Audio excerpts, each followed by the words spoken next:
This is Max here to Pro Boxing fans. I'm delighted to be joined by Izzy Asif, and I just said to you, it's a bit of a different setting to Sheffield, this isn't it? It's beautiful. Yeah, it's completely. The sun's absolutely beaming, different setting, the sparring's here. Yeah, interesting, but boxing seems to be booming here. Definitely. Speaking of the sparring, are you here on a scouting mission almost? And for upcoming fighters, how brilliant is this? Being able to do what gets put in the gym behind the scenes, but on the biggest stage. Yeah, absolutely. Giving these guys an opportunity, because there's so much good work goes on in sparring. Sometimes you never see it. You hear a lot about sparring stories. Shows what you got. It's a great opportunity for the fighters. I've actually never been to a sparring session like this. Obviously, you watch sparring in thousands of rounds, but this is something different. So I'm quite intrigued. Definitely. Now, before we get on to the main event, I want to touch. You've had your most recent show announced now. Talk me through that, please. We're back, aren't we? September 27th, Ben Crocker, Sean McComb, looking forward to it. Like I said, when we signed Sean, we said, Sean, we're going to get you active and busy. We've landed him with the opportunity to win the IBF. Listen, Ben Crocker's not going to be an easy pushover. I know people thinking Sean's the favourite with the calibre of fighters he's been at and the level he's been at, but Ben Crocker's a champion. He's going to fancy himself. He's already stayed undefeated against one Irishman. He's going to try doing it again, and yeah, it's interesting, but it's Sean McComb's big night. We've got Shaquille Thompson out, we've got Gradus Crass out, who I believe is one of the most exciting prospects in world boxing. 7 fights, 7 wins, 7 knockouts. He's got a bit of a decent ring walk and all. I don't know if you've seen it or not. Yeah, I was there for it. I was going to ask about Gradus, obviously 7-0. He's been perfect so far. What is the roadmap for him, and like how do you manage him and not rush him, because we all know how talented he really is. It's a fine line between pushing him on but not rushing him too quick, and it is a predicament. But then I've got people like Huie Fury saying, oh, that's too easy of a match. I'm like, Peter, it's a risky fight. He goes, no, we believe in him. So it is a real fine line, and I suppose that's going to show my level of promotion, how my skillship to make sure I push him right but not too quick. But look, we have interest with Dutch TV. Obviously he's on DAZN September 27th, but the Dutch TV are really interested. I reckon he could be a superstar in Holland, really can. Oh look, it's a big word to say superstar, but he's got the kind of traits, he's got the skill set, he's got a lot of aura about him, and he is one, could be a massive name in world boxing, and in Holland he'll be an absolute superstar. Really, he'll be a massive name. They need one. They need a fighter to go after and follow. So they'll have that, and yeah, it'll be good. Interested to see how it goes. Definitely. And while I got you, I can't not talk about the main event. I just had this Harlem Eubank. When Dillian Whyte beat AJ in the amateurs, Moses Itauma was 4 years old. He now comes in as the favourite against Dillian. This doesn't happen very often. What was your first reaction to this matchup? At first you thought, is it a Dillian Whyte that's well past it and he's, a fresh Itauma, Moses Itauma? But as it's getting closer, I'm thinking, Dillian Whyte, has he old-manned him a little bit? Has he got that in him? Is he going to get closer? And I've seen a bit on TV about the riff they had on the stage and a bit of wording. It's hard to write off. People like Chisora and Whyte are hard to write off. You expect Moses Itauma, if he's as good as he says he is, but how good is he? I've not seen him be on his back foot yet, because he's that good, nobody's done it. I always say about fight, what they like on the back foot, what they like when they get hit, and I think you might see that, because Dillian Whyte's got one choice: really stick it on him early, put some pressure on. He can punch, he's got the heart. So let's see. I'm not writing it off as a one-way affair, this. I reckon Dillian Whyte, I think there could be at points in this fight where Dillian Whyte teaches a lot, shows us a lot about Moses Itauma. What is he about? What has he got? Has he got that kind of grit when he's not going his way? Because so far it's been all one-way traffic for him. It's all gone his way. And let's see, is it too early? Has he too early? Listen, Dillian Whyte's had a bad performance, but fighters get up for certain fights. You've got to understand this. I'd expect Moses to do a job on Dillian, but would I be completely surprised if Dillian caused an upset? No, I wouldn't.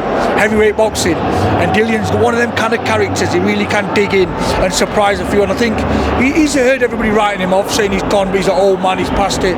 He'll have that in the back of his mind, and he'll want to prove a point Saturday night.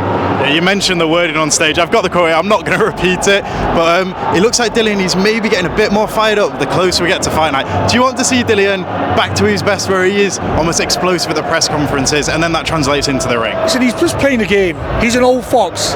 He's playing the game. He knows exactly what he's doing.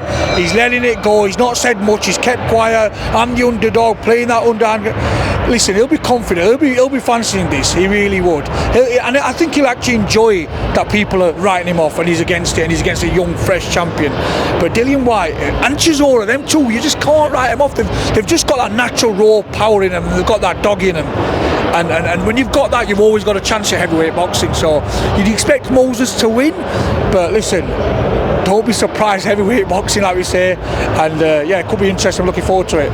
Yeah, I won't keep you too much longer, but Tyson Fury said he thinks this fight could turn very similar to Mike McCauley versus Jared Anderson. Obviously, where experience outweighs the inexperience. First of all, is Moses comparable to Jared Anderson, and also, could you see that happening? Look, Moses got a lot of maturity about him. I could tell the way he carries himself, the way he's talking.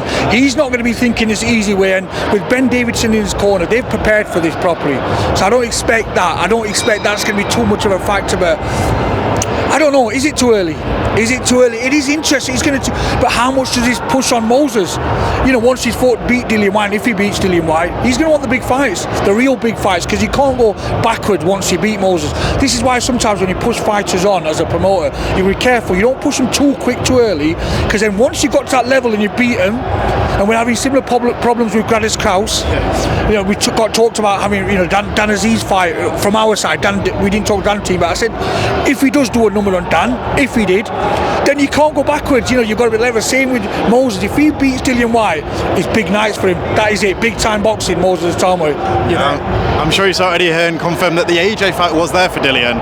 What do you make of that? Obviously, if anyone out there wants the AJ fight, it's Dillian Whyte. Like, that shows his intentions returning this weekend, doesn't it? Yeah, absolutely. Look, sorry, what was that you said? What was that? Eddie said that the AJ fight was there if you wanted to wait for it. Yeah, well, it shows that he wants it, doesn't it? It shows his intention, shows his, you know, he's got that bit between his teeth, and he's kept quiet. I think he played a blinder. I think playing the underdog, not giving it too much, I think he's played it well. And yeah, look, don't be surprised.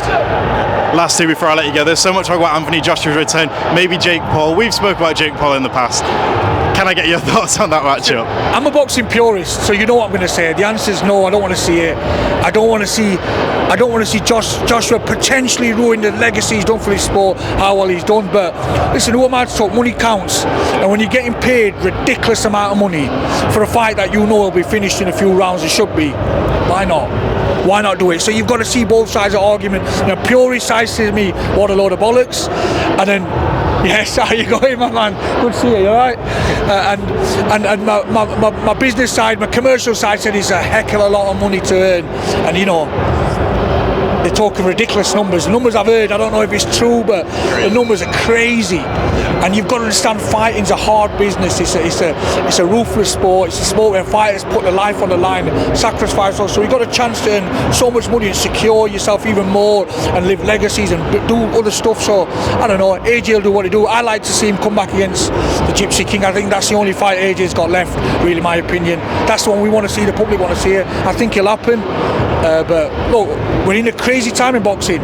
All sorts are happening. You know, anything's possible. So it could happen, but I don't want to personally see it. But if it happens, good luck to him, and you know, cash in. Last one. I know you're going to probably think this is a silly question, but Eddie has said that Jake is the front runner. Let's say the two do end up stepping in the ring for however much amount of money. What happens when that first bell goes? I'd be disappointed if we went past three to 4 rounds. Disappointed. AJ punches, and that's one thing, Oscar, you're right. That's one thing you don't lose is the power. That's the last thing that kind of goes, the power. AJ's got that clinical finish, and somebody like Jake Paul, for me, it's not in the same sense as AJ. And AJ might have took a loss for Dubois and whatever, but he's still an unbelievable finisher. And if you give him that chance, he puts you away, and he don't go past 3 or 4 rounds. Yeah. So when are we going to see Huie Fury back? He was obviously meant to win the last show. Could he be out in September? September, he's not out. He's got a bit of an injury. We're hoping October, November, but you know, we want the big fights. It's as simple as that. We've been saying it. I'm sick of even saying it now. Yeah. Peter's sick of talking to me about it. We want them, and I've just been, look, we want the proper fights. We want to chuck you in, see how much you've got, and hopefully before Christmas we'll see you in a decent fight.